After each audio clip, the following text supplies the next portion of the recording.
Welcome to வெட்டிவாக YouTube channel. நான் உங்கள் சுல்ஃபிகர். சி ஓட்டர்ஸ் அப்படின்னு சொல்லக்கூடிய ஒரு வட இந்திய நிறுவனம் ஒரு கருத்து கணிப்பை வெளியிட்டு இருக்கிறார்கள். அதுல என்ன சொல்லியிருக்கிறது அப்படின்னா, அடுத்த முதல்வர் யார், அதாவது அடுத்த முதல்வராவதற்கான ரேஸ்ல யார் இருக்கிறா, நீங்க யார் அடுத்த முதல்வராக வரணும்னு விரும்புறீங்க அப்படிங்கிற ஒரு கேள்விக்கு 27% மக்கள் தமிழர்கள் மீண்டும் மு.க. ஸ்டாலின் தான் முதல்வராக வரணும் அப்படின்னு சொல்லியிருக்கிறாங்க. 18% சேர்ந்தவர்கள் தாவேகாவுடைய தலைவர் தளபதி விஜய் அவர்கள் முதல்வராக வரணும் அப்படின்னு சொல்லி இருக்கிறாங்க.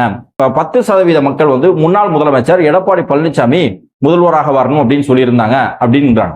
அடுத்து ஒரு 9% பேர் அண்ணாமலை முதல்வராக வரணும் அப்படின்னு சொல்லி இருக்கிறதாக ஒரு தகவல் நேற்றைக்கு வெளியாகிருக்கிறது. இன்னைக்கு தமிழக அரசியல் வட்டாரத்தில் மிகப்பெரிய அளவில் அதுதான் பேசு பொருளாக மாறி இருக்கிறது. அதை பத்தி இந்த வீடியோல இந்த கருத்து கணிப்பினுடைய உண்மைத்தன்மை என்ன அப்படிங்கிறத பத்தி இந்த வீடியோவில் நம்ம தெளிவா பேச இருக்கிறோம். அதே மாதிரி தளபதி அவர்கள் பொதுக்குழுவில் ஒரு விஷயத்தை பேசியிருந்தார். வரக்கூடிய 2026 சட்டமன்ற தேர்தலில் 2 பேருக்கு தான் நேரடி போட்டியே, ஒன்னு திமுக ஒன்னு தாவேகா, இந்த 2 பேருக்கு தான் நேரடி போட்டியே அப்படின்னு சொல்லியிருந்தாங்க. இது பல்வேறு மட்ட அரசியல் கட்சியினுடைய தலைவர்கள் இதற்கு பல்வேறு கருத்துக்களை பதிவு செய்திருக்கிறார்கள். சோ இது உண்மையிலேயே வரக்கூடிய 2026 தேர்தல் அப்படிங்கிறது திமுக வெர்சஸ் தாவேகாவா, இல்லது கட்சியினுடைய தொண்டர்களை உற்சாகப்படுத்துவதற்காக தளபதி அவர்கள் அப்படி சொல்லியிருந்தாங்களா, இதனுடைய உண்மைத்தன்மை என்ன அப்படிங்கிறத பத்தியும் இந்த வீடியோல நம்ம பேச இருக்கிறோம். இந்த வெட்டிவாக யூடியூப் சேனலை சப்ஸ்கிரைப் பண்ணாம பாக்குறவங்க சப்ஸ்கிரைப் பண்ணிக்கோங்க, பெல் பட்டனை கிளிக் பண்ணி வச்சுக்கோங்க. அப்பதான் நம்ம அடுத்தடுத்து போடக்கூடிய வீடியோக்கள் உங்களுக்கு நோட்டிபிகேஷன்ல வரும். ஸோ ஃபர்ஸ்ட் என்ன அப்படின்னா, நம்ம இந்த விஷயத்தை பார்த்துருவோம்.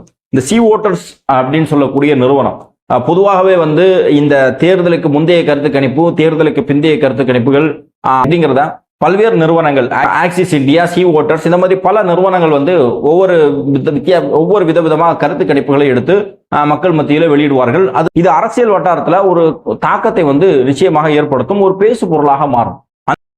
அந்த அடிப்படையில் தான் சி ஓட்டர்ஸ் நிறுவனம் நேற்றைய தினம் வெளியிட்டு இருக்கக்கூடிய இந்த கருத்து கணிப்பு நிலவரம் அப்படிங்கிறது. ஸோ இந்த கருத்து கணிப்பை நம்ம நம்பலாமா, இந்த கருத்து கணிப்பை ஏற்றுக்கொள்ளலாமா அப்படின்னு சொல்லி கேட்டா, என்னுடைய தனிப்பட்ட முறையில் இந்த கருத்து கணிப்புகள் முன்னாடி பல காலங்களில் இதற்கு முந்தைய கருத்து கணிப்புகள் பொய்யாக போயிருக்கிறது. சில நேரங்களில் கருத்து கணிப்புகள் உண்மையாக இருந்திருக்கிறது, ஆனால் பல நேரங்களில் கருத்து கணிப்புகள் அப்படிங்கிறது பொய்யாக போயிருக்கிறது அப்படிங்கிறதா நிதர்சனமான உண்மை. என்ன அப்படின்னா, இந்த கருத்து கணிப்புகள் எப்படி எடுப்பாங்கன்னா, ஒரு குறிப்பிட்ட, அதாவது ஒரு 5 கோடி மக்கள் இருக்கிறாங்க அப்படின்னு சொன்னா, இவர்கள் ஒரு 10% நபர்களை கூட நேரடியாக பார்த்து கருத்து கணிப்புகளை எடுக்கிறது கிடையாது. பொதுவாக ரேண்டமா இவர்கள் கருத்து கணிப்பை எடுப்பாங்க. ஒண்ணு, ஊடகங்கள்ல வரக்கூடிய செய்திகள் அதனுடைய சில சாம்பிள்ஸை எடுத்துப்பாங்க. அதே மாதிரி தமிழகத்தில் இருக்கக்கூடிய முக்கியமான தலைவர்கள் அவர்களுடைய மனநிலை, சில இடங்கள்ல நடக்கக்கூடிய நிகழ்வுகள் இருக்கக்கூடிய கூட்டம், இந்த மாதிரிப்பட்ட விஷயங்கள் எல்லாம் ஒரு சாம்பிளா எடுத்து இவர்களாக சொல்லக்கூடிய ஒரு கருத்து தான் இந்த கருத்து கணிப்பு அப்படிங்கிறது. பல கருத்து கணிப்புகள் பொய்யாக போயிருக்கிறது, சில கருத்து கணிப்புகள் நிதர்சனமான உண்மையாயிருக்கிறது. கடந்த பாராளுமன்ற தேர்தலில் கூட தேர்தலுக்கு முந்தைய கருத்து கணிப்பும் சரி, தேர்தலுக்கு பிந்தைய கருத்து கணிப்பும் பாஜக மிக அதிகமாக 350க்கும் அதிகமாக தொகுதிகளை பெற்று தனி பெரும்பான்மையோடு வெற்றி பெறும் அப்படின்னு சொன்னாங்க. ஆனா அதில் கருத்து கணிப்புகள் அத்தனையுமே பொய்யாக போனதா நம்ம பார்த்தோம். ஸோ அந்த அடிப்படையில் இந்த கருத்து கணிப்பும் பொய்யாக போகலாம் அப்படிங்கிறது இருக்கு.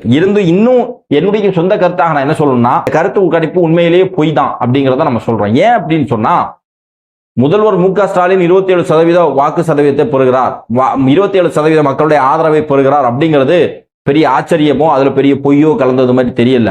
ஆனா அண்ணாமலை 9% வாக்குகளை பெறுகிறார் அப்படின்னு சொல்லும் போது 9% மக்கள் அண்ணாமலையை முதல்வர் ஆக்குறதுக்கு விரும்புறாங்க அப்படின்னு சொல்றத நிச்சயமாக நம்ம ஏற்றுக்கொள்ளவே முடியாது.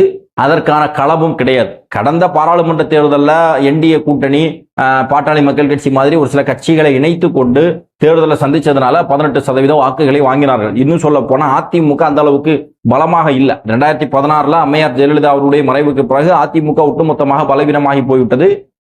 அந்த கட்சியினுடைய தொண்டர்களுடைய நம்பிக்கையே இழந்து கொண்டிருக்கிறது. அதைத்தான் நம்ம பார்த்துக்கிட்டு இருக்கோம்.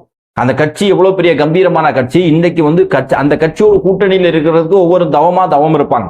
ஆனா இன்னைக்கு இங்க இருந்து டெல்லிக்கு காவடி எடுத்து டெல்லிக்கு போய் அவர்களை நேரடியாக சந்தித்து கூட்டணி சம்பந்தமாக பேச்சுவார்த்தை நடத்துறாங்க. அதை கூட நேரடியாக தைரியமாக மக்கள் மத்தியில சொல்லிட்டு போறதுக்கான தைரியம் இல்ல. நான் ஆபீஸை பார்க்க வந்தேன், அதை பார்க்க வந்தேன், இதை பார்க்க வந்தேன்னு சொல்லி கடைசியில நேரடியா போய் சந்திச்சிருங்க. எப்படி சந்திக்க போறது உறுதி. சந்திப்பதற்கு முன்பாகவே நான் தமிழக மக்களுடைய பிரச்சனைகளை பேச வந்திருக்கிறேன், முல்லை பெரியார் பிரச்சனையை பேச வந்திருக்கிறேன், காவிரி ஆறு பிரச்சனையை பேச வந்திருக்கிறேன், டாஸ்மாக் ஊழலை பேச வந்திருக்கிறேன்னு சொல்லி ஒரு அறிக்கையை சப்மிட் பண்ணிட்டு போயிருந்தா கூட பிரச்சனை இல்லை. அதுக்கு கூட பயம். ஏன் அப்படின்னா, அங்க போயிட்டு அவரை பார்க்க முடியல அப்படின்னா அவமானம் ஆயிருமோ அப்படிங்கிற எண்ணம் தான். புரியுதா? அப்போ அந்த அளவுக்கு பலவீனப்பட்டு இருக்கிறாரு எடப்பாடி பழனிசாமி. இருந்தாலும் அண்ணாமலைக்கு 9% வாக்கள் அவரை விரும்புகிறார் அப்படின்னு சொல்றதெல்லாம் ஏற்றுக்கொள்ளவே முடியாது. நோட்டாவோடு போட்டி போடக்கூடியவர்கள் இப்ப ஆளுங்கட்சியாக இருக்கிறாங்க மத்தியில, அந்த அடிப்படையில் கொஞ்சம் கூட்டணி கட்சிகள்லாம் உதவி செய்யும் அப்படின்னு சொல்லி பார்த்தா ஓரளவுக்கு 2%, 3% வரலாம். அதை தாண்டி 9% சொல்றது வந்து மிகப்பெரிய எண்ணிக்கை. அதெல்லாம் ஏற்றுக்கொள்ளவே முடியாது. அடுத்து எடப்பாடி பழனிசாமிக்கு 10% அப்படிங்கிறது வாய்ப்பு இருக்கு. இந்த 10% கூடுதலாக கூட இருப்பதற்கான வாய்ப்பு இருக்கு. இந்த அவர் வந்து ஒரு சந்தர்ப்பவாத அரசியல் செய்யக்கூடியவர். இந்த ஒரு கட்சியை வந்து தனித்தன்மையோடு கட்டுப்பாட்டோடு கொண்டு போவதற்கான வல்லமை அவர்கிட்ட இல்ல. கடந்த 2016 முதல் 2021 காலகட்டத்தில் வந்து ஒரு சில மக்கள் விரோத செயல்பாடுகள்ல பாஜகவோடு இணைந்து செயல்பட்டதெல்லாம் ஒரு சில தவறுகள், குற்றச்சாட்டுகள் அவர் மேல இருந்தா கூட இந்த அளவிற்கு மோசமாக போகக்கூடிய அளவிற்கு பலவீனப்படலை அப்படின்னு சொல்லலாம். ஏன் அப்படின்னா அதிமுகவினுடைய கட்சி, அந்த கட்சியினுடைய தொண்டர்களுடைய பலம் அப்படிங்கிறது ரொம்ப பெரிய விஷயம். இன்னும் ரொம்ப ரொம்ப அதிகமானது. இன்னும் எடப்பாடி பழனிசாமி தீர்க்கமாக தைரியமா பாஜக மாதிரியான கட்சிகளை எதிர்த்து நின்று அதே நேரத்தில் திமுகவுக்கு எதிராக சாலிடா, திமுகவுக்கு எதிராக ஸ்ட்ராங்கான அரசியலை செஞ்சு போராட்டம், ஆர்ப்பாட்டம், தமிழகத்தினுடைய பிரச்சனை எல்லாம் பேசுறாங்கன்னா இவருக்கு இன்னும் மக்களுடைய செல்வாக்கு அதிகமாவதற்கான வாய்ப்புகள் இருக்கு. ஏன் அப்படின்னா ஏற்கனவே இருந்த செல்வாக்கு தான், அதிமுகவுக்குன்னு ஒரு செல்வாக்கு இருந்துச்சு, அது மீண்டும் பெறுவதற்கான வாய்ப்பு அவங்களுக்கு இருக்குது. அந்த 10% அப்படிங்கிறதும் நமக்கு கொஞ்சம் குறைவாக தான் தெரியுது. சரி, தமிழக வெற்றி கழகத்திற்கு 18% கேட்டா இது ரொம்ப குறைவு தான். 27% முதல்வருக்கு கொடுத்ததை நம்ம தப்புன்னு சொல்லல, இருக்கு, வாய்ப்பு இருக்கு. ஆனா 18% அப்படிங்கிறது ரொம்ப குறைவு தான். இன்றைக்கு தமிழக அரசியல்ல அதிகமான இளைஞர்கள் செல்வாக்கோடு இருக்கக்கூடிய கட்சி தமிழக வெற்றி கழகம் தான்.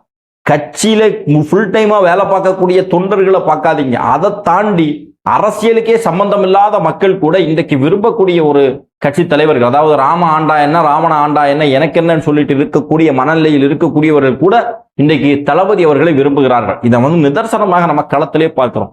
ஒவ்வொரு ஊர்லையும் கூட்டம் கூட்டமாக மக்கள் தளபதி அவர்களை தேடி வருகிறார்கள், தமிழக வெற்றி கழகத்தில் இணைகிறார்கள். திமுக, அதிமுக, விடுதலை சிறுத்தைகள் கட்சி, நாம் தமிழர் கட்சியை சேர்ந்தவர்கள் எல்லாருமே பல்வேறு ஆளுமைகள் அந்த கட்சியிலிருந்து விலகி தமிழக வெற்றி கழகத்தை நோக்கி படையெடுக்கக்கூடியதை நம்ம பார்க்கிறோம். அந்த அளவுக்கு செல்வாக்கோடு தினம் தினம் போய்கிட்டு இருக்குது. அப்படி இருக்கும்போது 18% அப்படிங்கிறதெல்லாம் நம்ம நிச்சயமாக ஏற்றுக்கொள்ளவே முடியாது. முதல்வர் மு.க. ஸ்டாலினை விடவும் ஒரு 5% கூடுதலாகத்தான் தமிழகத்துல வந்து தமிழக வெற்றி கழகத்துடைய தலைவர் தளபதி அவர்களுக்கு மக்கள் ஆதரவு இருக்கிறது அப்படிங்கிறதான் நிதர்சனமான உண்மை. இந்த கருத்து கணிப்பை உண்மைன்னு நம்பிதான் முதல்வர் மு.க. ஸ்டாலின் அவர்கள் நேற்றைய தினம் ஒரு விஷயத்தை பேசியிருக்கிறாரு. எதிர்கட்சி, அதாவது எதிர்கட்சியில யாரு வரணும் அப்படிங்கிறதான் போட்டியே. இன்னைக்கு திமுகவா தாவேகாவான்னு சொல்லி போட்டி போடுறாங்க அப்படிங்கிற விஷயத்த அவர் பதிவு செஞ்சிருக்கிறாரு. ஆனா எதிர்கட்சி யார் வரணும் அப்படிங்கிறதுல போட்டி, நாங்க எடப்பாடி பழனிசாமியோ அண்ணாமலையோ நாம் தமிழர் கட்சியோ தமிழக வெற்றி கழகம் ஒரு போட்டியாளராக பார்க்கவே இல்லை. அவர்களை நாங்க கண்டுக்கவே போறதில்லை. எங்களுடைய மெயின் எதிரியே திமுக தான். திமுகவை வீழ்த்துவது தான் எங்களுடைய இலக்கு. திமுகவை வீழ்த்துவது அப்படிங்கிறதுனால வேற யாரோ வெற்றி பெறணும் அப்படிங்கிறதுல நோக்கம். திமுகவை வீழ்த்தி விட்டு அந்த இடத்துல தமிழக வெற்றி கழகம் வரணும், வந்திருந்து மக்களுக்கான சேவையை செய்யணும், மக்களுக்கான அரசியலை முன்னெடுக்கணும் அப்படிங்கிறதான் தமிழக வெற்றி கழகத்தினுடைய ஒரே இலக்கு.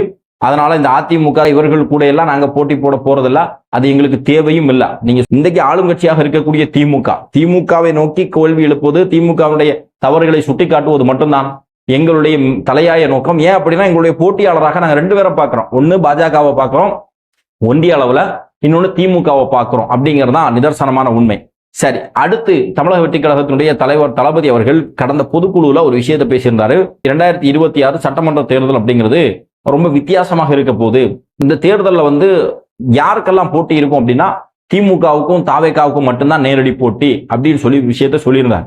இது தமிழக அரசியல்ல மிகப்பெரிய பரபரப்பாகவும் பேசு பொருளாகவும் மாறியது. அதிமுக கட்சியை சேர்ந்தவர்களிடம் எடப்பாடி பழனிசாமி எல்லாம் கேட்கும் போது என்ன சொன்னாங்க அப்படின்னா, அது வந்து அந்த கட்சியினுடைய தொண்டர்களை உற்சாகப்படுத்துறதுக்காக சொன்னது, திமுகவுக்கும் அதிமுகவுக்கும் தான் போட்டி அப்படின்னு அவர் சொன்னார். முதல்வர் மு.க. ஸ்டாலின் என்ன சொல்றாருன்னா, திமுகவுக்கு யாரும் போட்டி கிடையாது, கனிமொழியும் அதான் சொன்னாங்க, திமுகவுக்கு யாரும் போட்டி கிடையாது, எதிர்கட்சியா வர்றதுக்கு யாரு அப்படின்னு சொல்லிதான் போட்டி போடுறாங்க அப்படிங்கறத மாதிரி விஷயத்தை பதிவு செய்திருந்தார். ஆனா உண்மையிலேயே திமுகவுக்கு யார் போட்டி அப்படின்னா இன்றைய தினத்தில் தமிழக வெற்றி கழகம் மட்டும்தான் போட்டி, வேற எந்த கட்சியுமே போட்டியில் இல்லை. திமுக என்ன விரும்புதுன்னா, தமிழ்நாட்டுல திமுகவுக்கு எதிரான மனநிலை, திமுகவுக்கு எதிராக யார் இருக்கணும் அப்படின்னா பாஜக தான் இருக்கணும் அப்படின்னு நினைக்கிறாங்க. அதற்கான அரசியலை தான் திமுக தொடர்ந்து செய்யுது. தமிழ்நாட்டுல பாஜகவை வளர்த்து விட்டு ஒரு நேர் எதிர், திமுகவுக்கு நேர் எதிர் பாலிடிக்ஸை வந்து பாஜக செய்யணும்.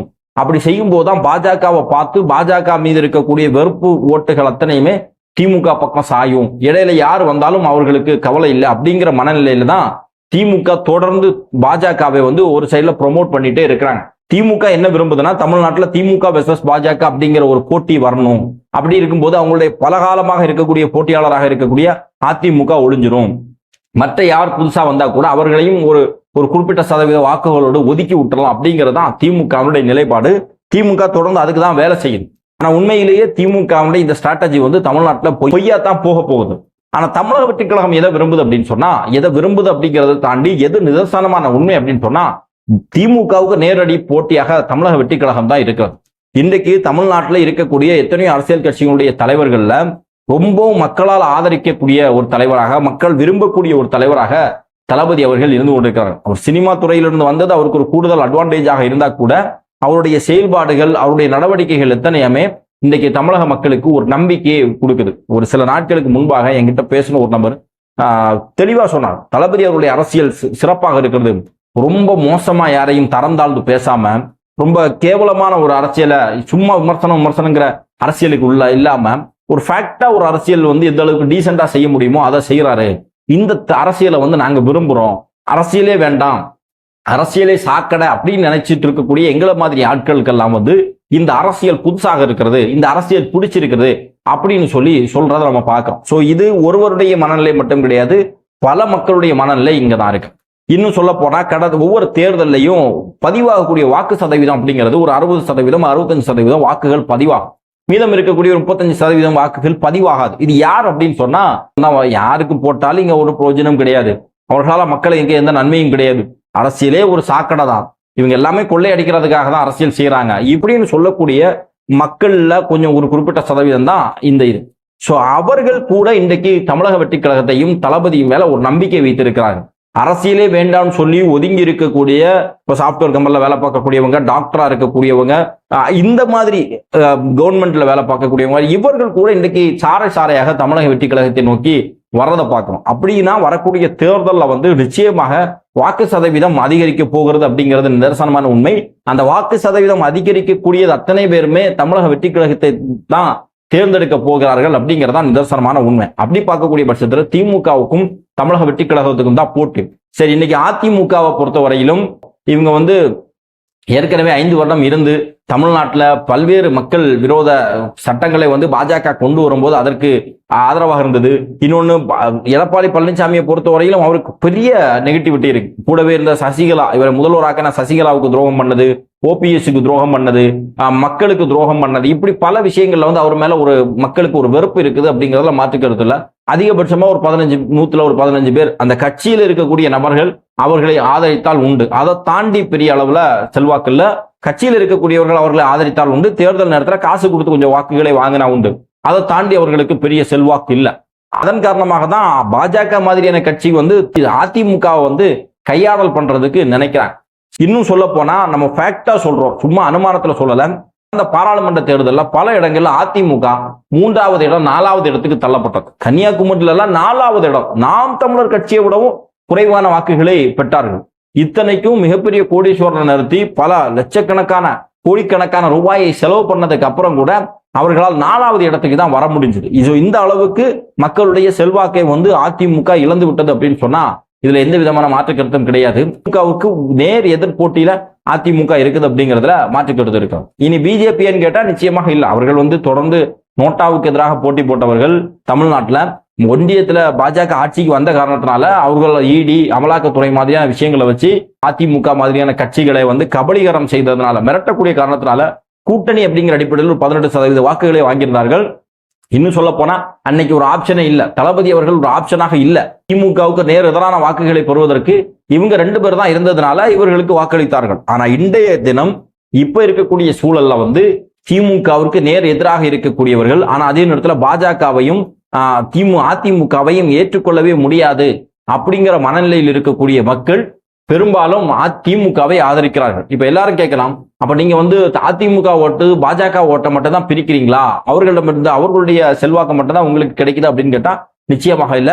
இந்த தேர்தல்ல 0ல தான் ஸ்டார்ட் பண்ணும். இவர்கள் எல்லா கட்சிக்கும் ஆல்ரெடி எவ்வளவு வாக்கு சதவீதம் இருந்திருக்கலாம். திமுக 47%, அதிமுகவுக்கு 25%, பாஜகவுக்கு 18% சொல்லி இவர்கள் எவ்வளவோ வாக்கு சதவீதம் இருந்து இதுவரைக்கும் எவ்வளவோ இருந்திருக்கலாம். ஆனா இது அத்தனையுமே இந்த முறை ரீசெட் செய்யப்படுகிறது. முதல்ல இருந்தே தொடங்கலாம் அப்படிங்கிறது தான் இன்னைக்கு மக்களுடைய மனநிலை. ஏன் அப்படின்னா பெரும்பாலான மக்களுடைய சாய்ஸ் இன்றைக்கு தமிழக வெற்றி கழகத்தை நோக்கி இருக்கிறது. நேற்று வரைக்கும் அரசியல்னா என்னன்னே தெரியாம இருந்தவன் இன்னைக்கு அரசியலை படிக்கிறான், அரசியலை நோக்கி வர்றான். அந்த அளவுக்கு ஒரு மாற்றம் தமிழகத்துல உருவாகி இருக்குது அப்படின்னு சொன்னா தமிழக வெற்றி கழகத்தினுடைய தலைவர் தளபதி அவருடைய அரசியல் வருகை தான் அதை உருவாக்கி இருக்கு. அப்படி இருக்கக்கூடிய பட்சத்துல இன்றைக்கு நேரடியாக அதுலயும் குறிப்பாக பாஜக அதிமுக தனிச்சு நின்னா கூட ஓரளவுக்கு அதிமுகவுக்கு செல்வாக்கு இருந்திருக்கும். ஆனா அதிமுக பாஜகவோட கூட்டணி அப்படிங்கிற சூழல் உருவாகும் போது மக்கள் ஒட்டுமொத்தமாக அதிமுக பாஜகவை புறக்கணிக்கிறார்கள். நேரடியாகவே பார்க்கிறோம், அதிமுக கட்சி தொண்டர்களுடைய ஒரு 5-6% வாக்குகள் நேரடியாக இந்த முறை தமிழக வெற்றி கழகத்திற்கு தான் வர இருக்கிறது. அதுல எந்த விதமான மாற்று கருத்தும் இல்லை. அந்த அடிப்படையில் பார்க்கும்போது தளபதி அவர்கள் சொன்னது கட்சி தொண்டர்களை உற்சாகப்படுத்தணும் அப்படிங்கிற நோக்கம் மட்டும் கிடையாது. இதுதான் நிதர்சனமான உண்மை. இதைத்தான் நம்ம தேர்தல் காலத்திலையும் பார்க்க போறோம். இன்னும் சொல்ல போனா ஏற்கனவே இந்த ஓட்டர்ஸ் கொடுத்துருக்கக்கூடிய கருத்து கணிப்பு அப்படிங்கிறது நம்மை பொறுத்தவரையிலும் பொய்யான கருத்து கணிப்பு தான். ஒருவேளை உண்மையாக இருக்கக்கூடிய பட்சத்துல கூட 2வது இடத்துல தமிழக வெற்றி கழகம் கிடையாது. அப்படின்னா தொடர்ந்து தமிழக வெற்றி கழகத்தினுடைய நிகழ்வுகள் கொஞ்சம் தான் நடந்திருக்கிறது. இனி அடுத்தடுத்த கட்டமாக தளபதி அவர்கள் நேரடியாக மக்களை சந்திக்க இருக்கிறார்கள். நடைப்பயணம், பல்வேறு மாவட்டங்கள்ல பொதுக்கூட்டம், மக்கள் நேரடி சந்திப்பு, இதெல்லாம் இன்னும் செய்யும் போது மக்களுடைய ஆதரவு இன்னும் அதிகமாகும். அப்படிங்கக்கூடிய பட்சத்துல வரக்கூடிய 2026 சட்டமன்ற தேர்தலில் திமுகவை வீழ்த்த போகக்கூடிய வல்லமை பொருந்திய ஒரு சக்தி தமிழக வெற்றி கழகம் மட்டும்தான் அப்படிங்கிறதுல எந்த விதமான மாற்று கருத்தும் இல்லை. அன்பார்ந்த சகோதரர்களே, இந்த வீடியோ சம்பந்தமாகவும் வரக்கூடிய 2026 திமுகவுக்கு நேர் எதிராக இருக்கக்கூடியது தாவேகாவா இல்ல வேற அந்த கட்சி அப்படிங்கிறத கருத்து கமெண்ட் பாக்ஸ்ல பதிவு பண்ணுங்க. நன்றி.